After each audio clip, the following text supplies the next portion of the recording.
Hey everyone! Today I thought I would film a mum hacks video. I absolutely love watching these. I find them so useful, so I thought that I would spend a bit of time kind of creating some of my own mum hacks. Yeah! Rufus is filming with me today. He is due for a nap in about half an hour, so I'm going to try and get this done fairly quickly. I've got quite a few hacks. Let's just get started. Hack number one seems like it should be a fairly obvious one, but it's not something I did with my first baby. It is to carry your baby on the opposite side that you would normally do everything with. So I'm right-handed. I do most things with my right hand. And so I have been carrying Rufus around on my left hip because it basically means that if you have a baby that likes to be carried or likes to be close, or they're just having a teething day and they want to be with you all the time, then you can still cook, you can still clean, you can still pretty much do everything one-handed. It's like a special trick that you just learn when you have children, is to start doing things with one hand. Yeah, if you're carrying them on the opposite side to the side that you would normally do everything with, it's obviously going to be a lot easier to do everything. You like him, don't you? Yeah. Rufus is getting some bottom teeth at the moment, so he's just drooling everywhere right now.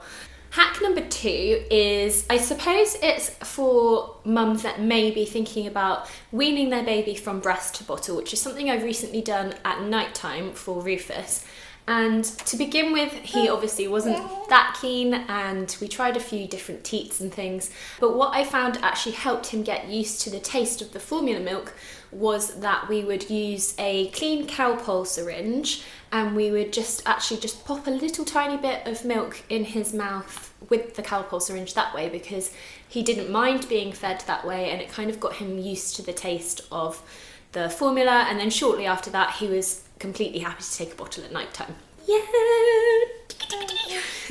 You bite that elephant. Hack number three, I guess, is a little bit more of a householdy type hack, and it is to keep your sheets and your duvets in sets. So what I like to do is fold up the sheet and the duvet cover and pop it in the pillowcase, and fold it in half and pop it in the cupboard. That way, if I need to change Grayson's bed in the middle of the night, if he's had an accident, then I'm not kind of foraging around in the dark for sheets that fit, or duvet covers, or matching pillowcases or anything. It's all just in that little pillowcase bundle. And it also makes your cupboard look nicer as well, because usually our cupboards are just I just stuff things in. But I find that if I do that and I take the time to match things up when I'm folding up the laundry, then it's just a huge time saver, and it basically just means that you're not foraging around in the night, and you can go back to bed quicker if your child does have an accident. The next hack, I guess, is kind of an obvious one again.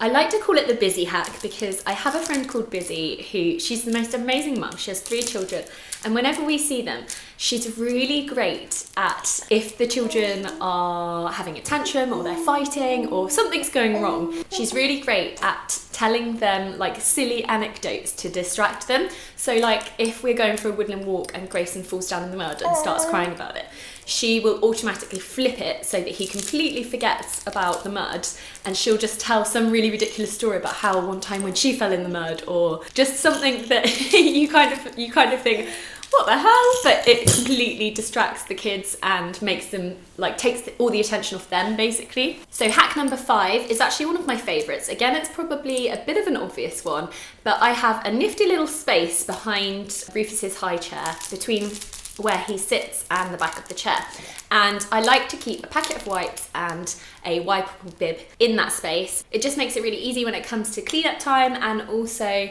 just protecting his clothes with a plastic wearable bib is much easier than the little bibs, especially if you're weaning and you're pureeing and they're kind of getting their hands in everything and exploring food. It just saves you so much washing, basically. Hack number 6 is to give your baby an extra spoon to hold while you feed them.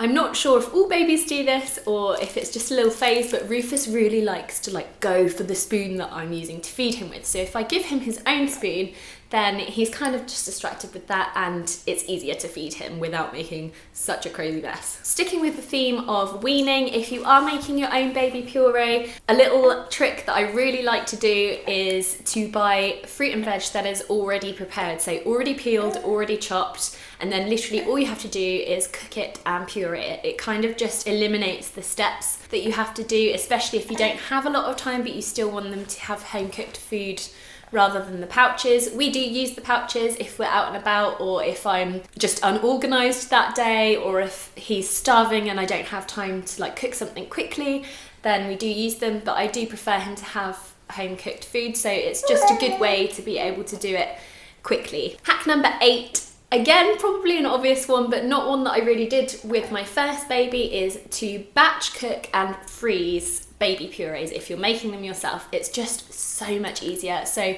usually on a Sunday, I like to just have an hour or so in the kitchen where I just make up loads of different purees, and I put them all in like a silicone ice tray and then into the freezer. And that way throughout the week, when it's lunch or dinner time, I can just pop one of the cubes out, or 2 of the cubes if you cook things separately. So if you cook like carrot and swede, you can mix 2 cubes together when you're defrosting them, or you can just cook everything already mixed together like I did the other day. I made a beef casserole and I blended some of that for Rufus. And so what I like to do is have 1 tray for savoury foods and 1 tray for sweet foods. That way they don't get mixed up, and I can kind of give him a pudding or a breakfast and he doesn't accidentally get like a sweet potato for breakfast. But yeah, it just saves so much time. It's so easy to just pop them out into a little glass ramekin and defrost them and cook them again. And yeah, you just know that he's getting the best food. Also, I just find it kind of satisfying that he actually likes my cooking. Grayson never used to really like my homemade purees, so I'm like, yes, Rufus.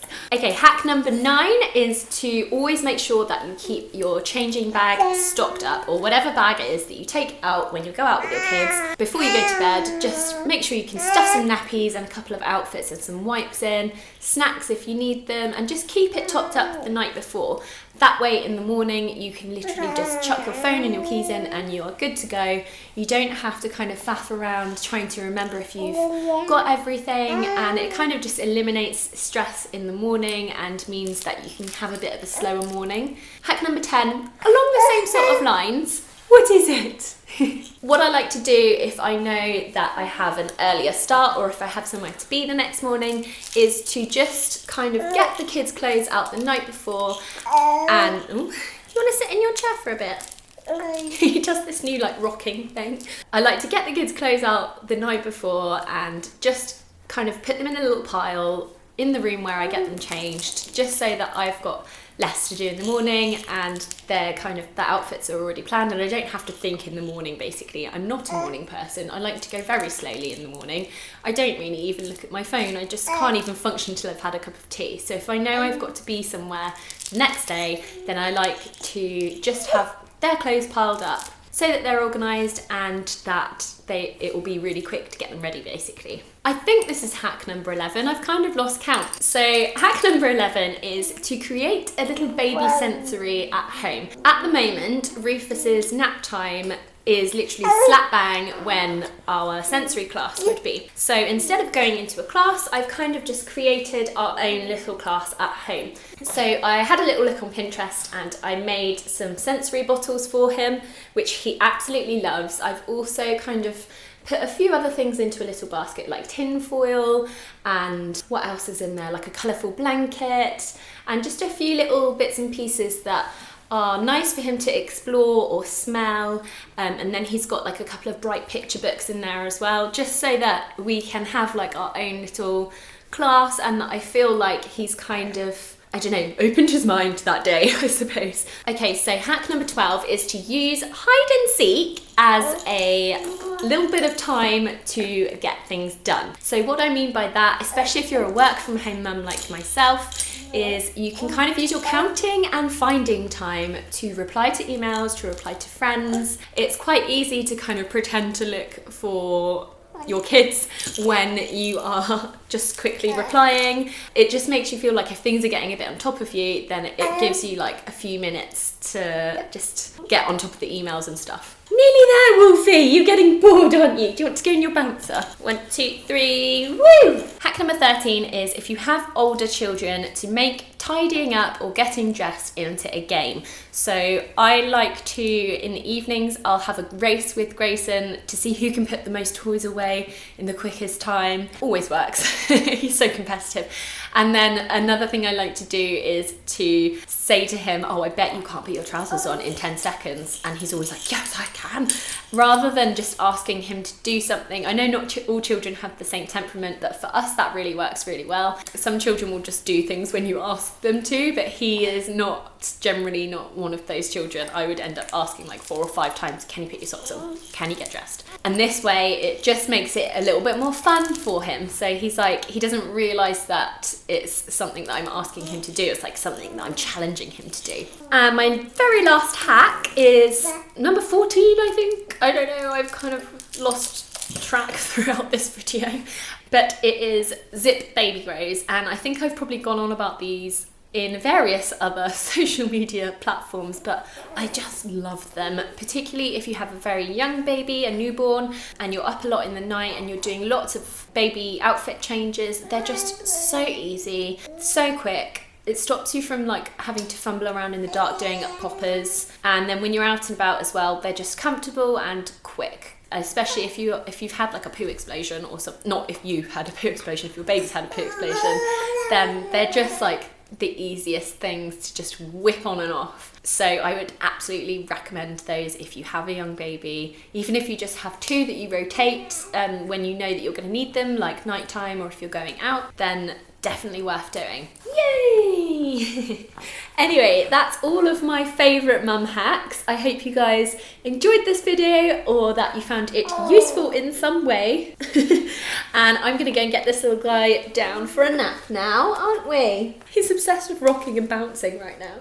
But I will see you all soon in my next video. Bye!